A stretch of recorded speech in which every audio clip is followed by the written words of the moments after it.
Welcome back, GED scholars.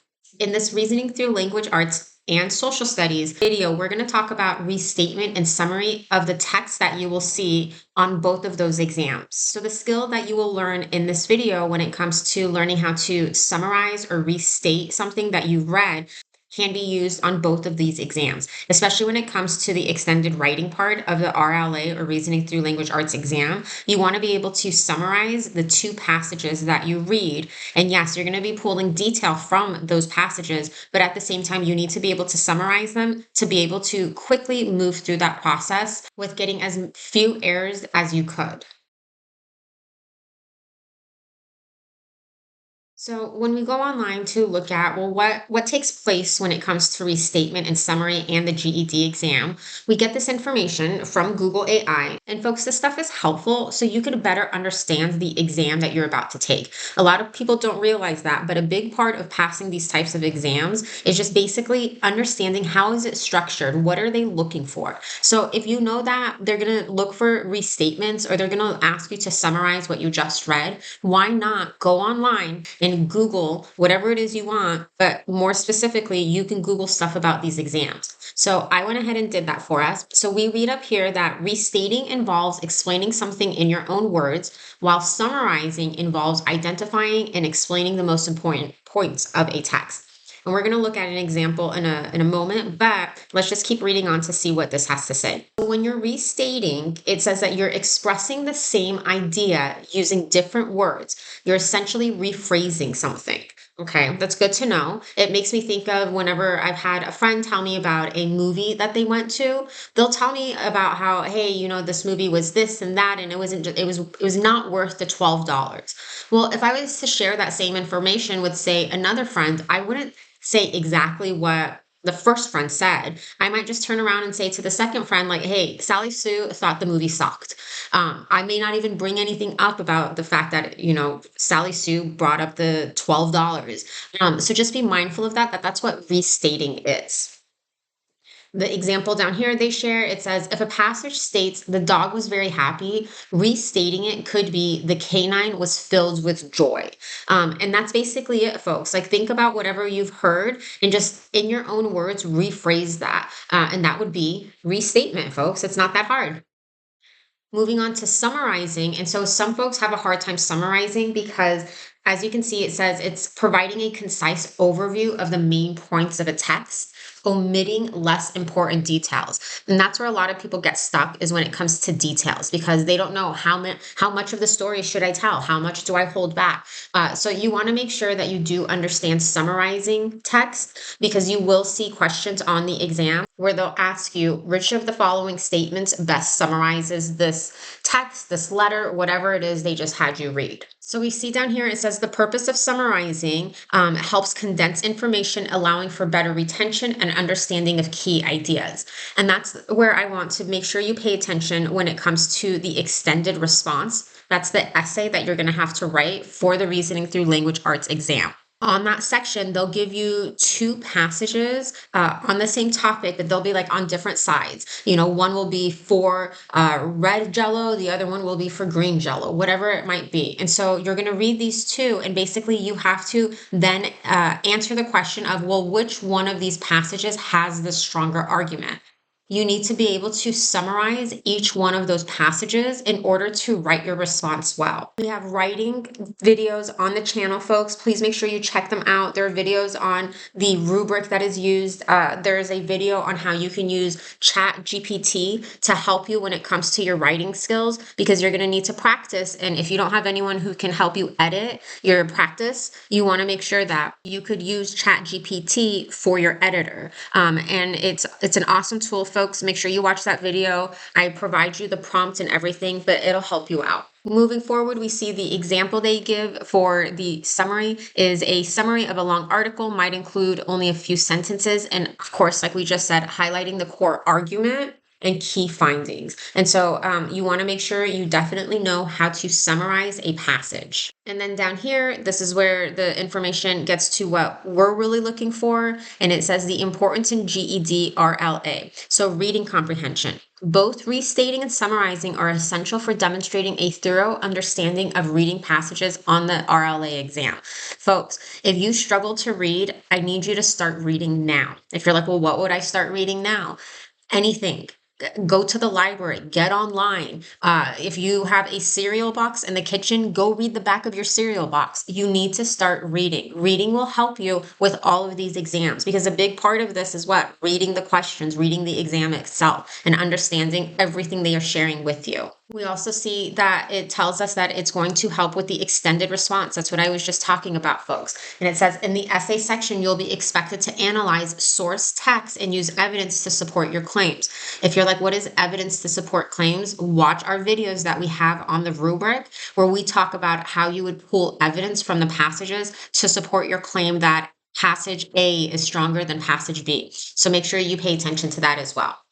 Identifying main ideas. The RLA often requires identifying a main idea of a passage. So restating and summarizing are key strategies for that skill. And folks, pretty much every passage you will read for the RLA exam, the first or the second question about what you just read, they'll ask you, what is the main idea of this passage? So knowing how to locate, identify the main idea is so important for this exam. And then moving on, it talks about supporting arguments, and that goes back to the extended writing response that you have to do. And then the focus on key information. So it says the GED RLA test emphasizes close reading and editing. Restating and summarizing help you focus on essential information in a text.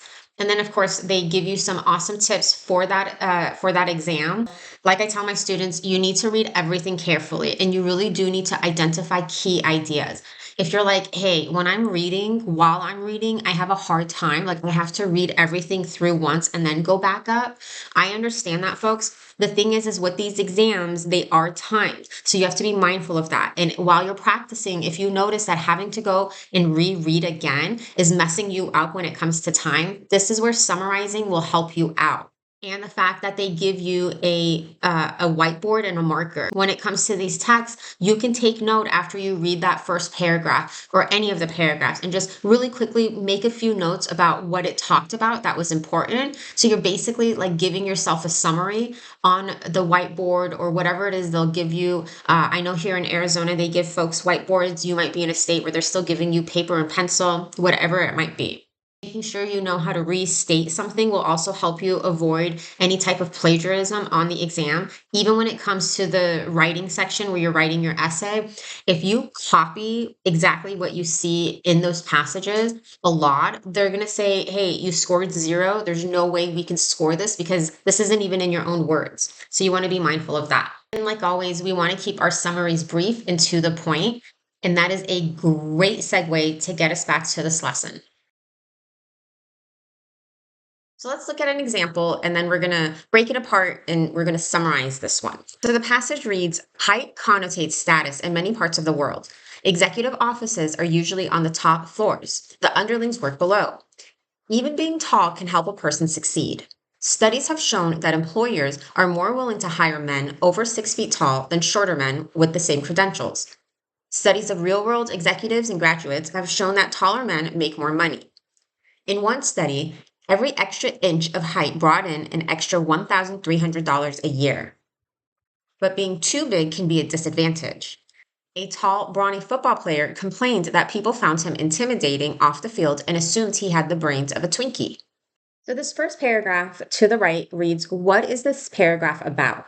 And so when we read this paragraph, they talked a lot about height. And so we know that height is obviously the main topic of this paragraph, but more important was the fact that they talked about how height relates to how much people succeed. So we read here that height connotates status. So they're talking about like, hey, height kind of tells people like whether you're considered more important or less important in an executive world, obviously, because it talks about how executive offices are on the top floor, the underlings work below.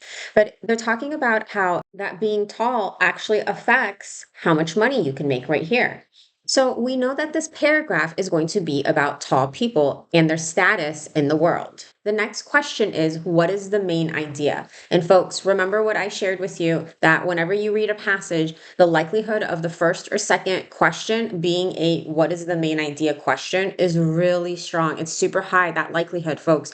So you want to make sure that you understand how to pinpoint the main idea in a passage, whether it's in the paragraph or it's within 3 paragraphs. You need to make sure you figure that out. We have a video on how to identify main ideas, so please make sure to check out that video if you want some help on this one.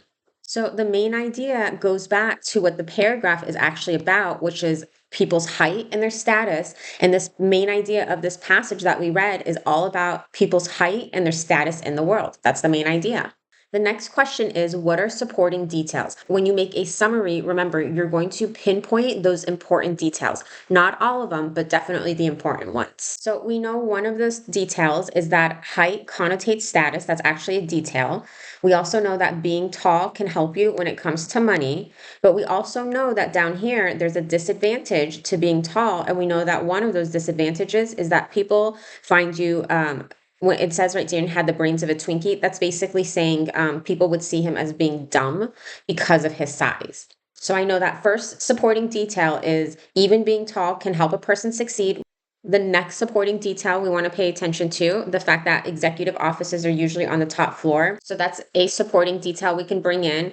And then, of course, we talked about down here, one of the disadvantages is being big and people find you intimidating, or like it says, had the brains of a Twinkie, aka a little stupid. And then the next question asks, are there any examples? And we do see an example in here because it says right here, studies of real world executives and graduates have shown that taller men make more money. In one study, so this is the example, in one study, every extra inch of height brought in an extra $1,300 a year. So that is the example that they're using. And when we take the responses that we had to those questions, we can then write out a summary. So the summary we were able to come up with was, though height may connotate slowness to some people, in the business world, it is almost universally associated with success. For example, taller men are more likely to be hired and to have greater salaries. Further, those in top positions within a company are more likely to work on the top floors of office buildings. So I know that some of you might be like, wow, you just basically took this passage and flipped it. Yeah, we basically did. But the thing is we were able to summarize and share the important details while also putting this in your own tone of voice when it comes to writing. So yes, this first sentence does talk about what we heard down here, or what we read down here, which was all about how sometimes when you're tall, people are intimidated by you and they might think that you're stupid. And then it goes into talk about those examples that we saw right in the middle, right? We read that you're more likely to make more money when you're taller. And then the top positions, as we saw in this first 2 sentences, it talked about how executive offices are usually on the top floors. Well, that's what we ended our summary with. Thanks for watching this video, GED scholars. Make sure that you're practicing all the aspects of the Reasoning Through Language Art exam. And please understand, some of these skills that you will study for this exam, you're going to be able to use when it comes to the social studies exam. You know what you're doing, folks. You've got this. Keep your head up. Just watch this video, you know that I started off by explaining how Google can really help you study for a lot of the things that are on the GED exam. And we came to Google and we read about restating stuff and summarizing. We looked at, a few examples here and there, the importance of not only having this skill when it comes to the RLA exam, but also when it comes to the social studies exam. Well, folks, I came back here and I was like, I wonder what else there is. There is so much that we can do when it comes to studying for these types of exams like the GED.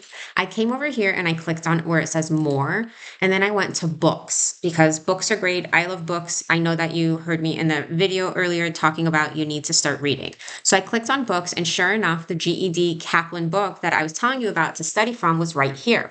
And so it tells you, well, in this book, it's on page 62, and it'll talk about restatement and summary. So then I clicked on preview. And lo and behold, folks, this is the actual picture of what's happening in that book, in that GED guide. And this is why I'm telling you, folks, the Kaplan GED Study Guide is awesome. This is a lesson that they share with you. It's basically a lot of the stuff we talked about in this video. But more important when it comes to these Kaplan books is the fact that they give you examples, they give you problems to study the skill. And so, right here, folks, from that book is an excerpt from a business letter. So, this is nonfiction. And then you'll notice that the questions are right next to it. And then, you know what? Don't even stop there. If you're allowed to continue to scroll, continue to scroll, because as I mentioned, there's a lot of great free tools out there, and Kaplan is providing this for us. So please make sure you visit their website, purchase their book, their study guide book, and definitely get some help when it comes to using the skills that you're learning to make sure you pass your GED exam.